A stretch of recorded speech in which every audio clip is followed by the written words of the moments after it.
Good morning. How are you? The concept and metrics of intellectual capital are born from strategic management and economic value creation. It is strategic, crucial for the success of society. Leaders provide the best resources in terms of intellectual capital. Intellectual capital is not only a concept, it means money. To understand this, we need to get into the intuition that corporate finance provides. This equation introduces the intuition of economic value creation. This equation summarizes the way we all make decisions every day. Whether in our personal lives or in the business world, each time we make a new effort or investment, we want to ensure that it is the best alternative. In financial terms, we would say we create economic value. We have positive economic profits. The return on invested capital that is in the equation is our profitability. The opportunity cost of capital, also in the equation, is the profitability of similar companies. The wisdom of this equation is that to create economic value, we must be more profitable than others.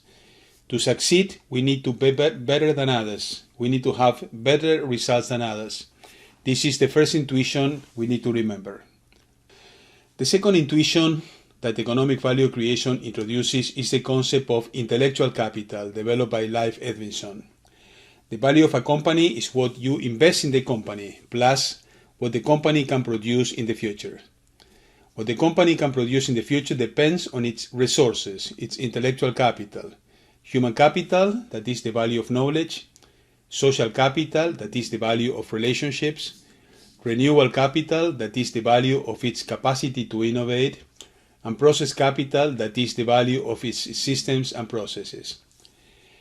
Those interested in buying a company are willing to pay for my company the physical capital plus the intellectual capital. The intellectual capital is the most significant part of the value of modern companies. For example, the market value of Microsoft is $300 billion. Its physical capital is only $30 billion. The intellectual capital is $270 billion. And why so high? Because Microsoft is based on knowledge, relationships, processes, and innovation, and not so much on physical capital. The version of the economic value creation introduces more terms that will help us to connect economic value creation with strategic management. The economic profits are based on the competitive strategies. To have the best economic profits, a company needs to be more profitable than others. The economic profits measure the company's profitability compared to the profitability of similar companies. If the profitability of a company is, for example, 10% and the profitability of other companies 15%, then your economic profits will be minus 5, negative 5%, which destroys economic value. This shows in financial terms an intuition that we all have.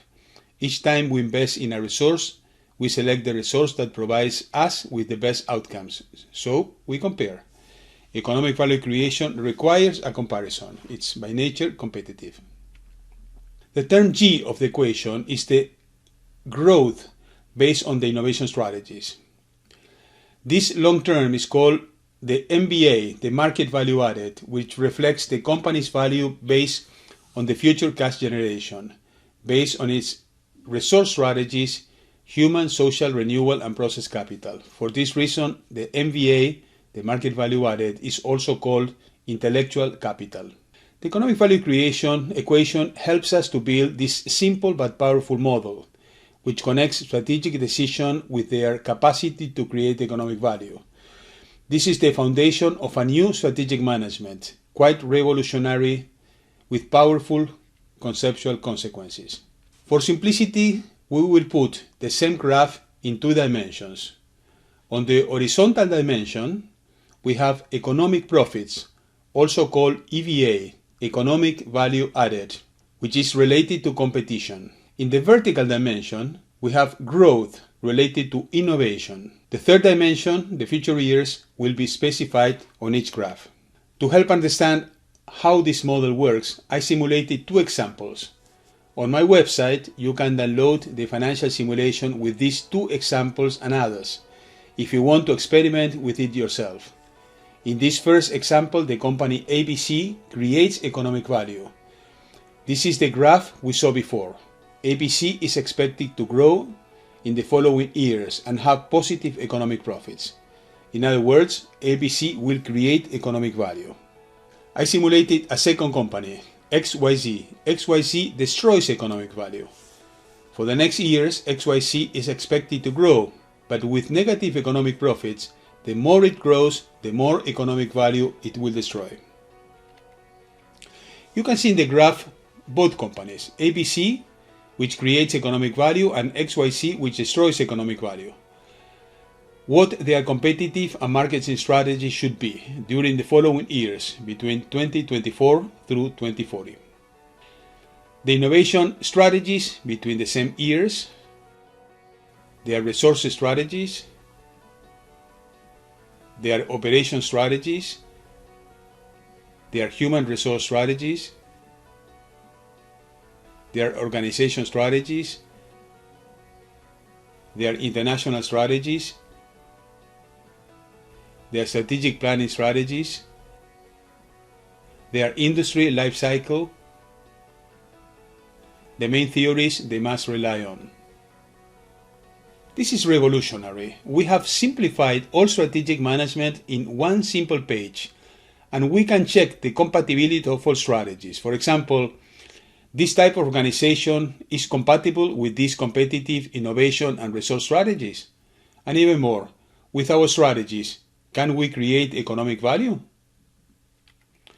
This is extraordinary for managers. It helps 2 crucial competencies of managers, critical thinking and strategic thinking, as managers now can link all environments with strategies and results. And the results are what trigger critical thinking. It generates another crucial competency for managers, interdisciplinary thinking, linking all business functions, which rely on different disciplines, also with political, economy, leadership, even spirituality, philosophy, and psychology. Finally, it builds discernment, a crucial competency that all leaders should have. I know this video is complex. The screens have a lot of information, but you can read it in detail in the book Leadership that you can download for free on the internet. If you want to go deeper, another book I wrote, Strategic Value Management, can be very useful also. As you can see, intellectual capital is crucial because it is the basis, is the foundation of all in organization strategies. All strategies are based on its resources, its intellectual capital, and moreover, intellectual capital is the most important part of the market value of modern organizations. Leadership is crucial because it maximizes intellectual capital, promoting organizational success and social welfare.